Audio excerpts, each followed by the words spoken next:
They sacrificially pour their life into us to be what they desire us to be. They set an example for us. They sacrificed much in their own life and comforts so that we might be built up. And all of us owe our gratitude to our parents, the investment they made. When we go to school, we are being invested by the teachers. When we become employees in an entity, we are being invested by the employees. We live in a community, in a society. There is a public investment in us. So therefore, my appeal to you, the younger generation, and the senior ones is equally. Continue to invest in the lives of people whom God brings before you. Whether they are young or old, learned or unlearned, rich or poor, suffering or strong, value every soul, and you will never regret. I can look back to my life. So many of my friends, so many of my teachers, so many of my superiors who have invested into me, and I have attempted in my life to live up to their expectations, though I have often fallen in faith. So the first principle is be an investor in human life. Number one. Number two, be an institution builder. There are limitations to what an individual can do. But when the individuals come together and build institutions, you have a lasting legacy. You have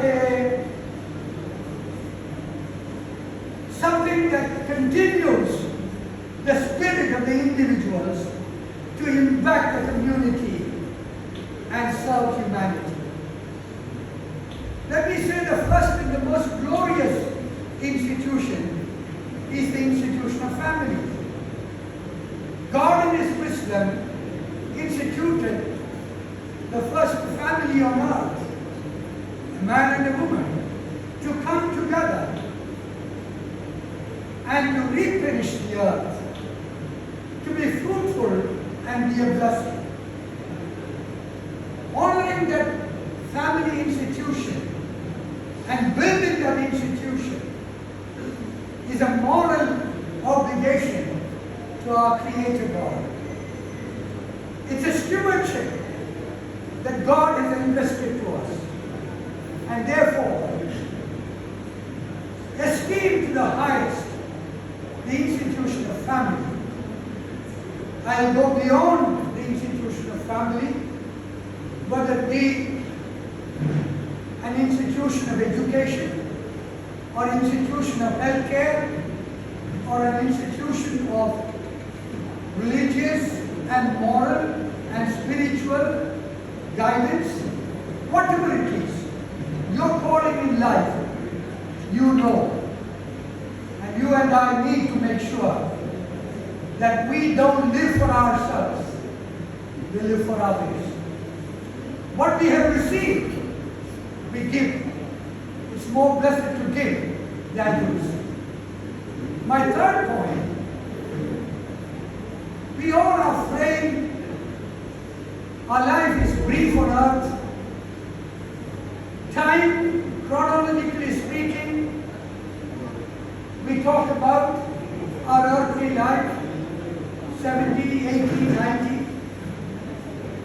Man that is born of a woman, full of sorrows, is what Job said. But beyond that, there is a truth. We have eternity. From this shore of life, we must move on to the other shore. We need to be ready and prepared. What awaits us on the other side? If God the Creator gave us the gift of life, and 60 or 70 years or 80 years on earth, are we those who have invested our lives to bring forth dividends before God in eternity? When we stand before a holy and righteous God, can we give with an open heart and mind an account of what we did, what we spoke, how we treated people? So therefore, my dear friends, with this threefold appeal, I want to withdraw from the scene. We may meet again or we may not meet again. But surely we shall meet in eternity if you are committed to these three things. Thank you very much.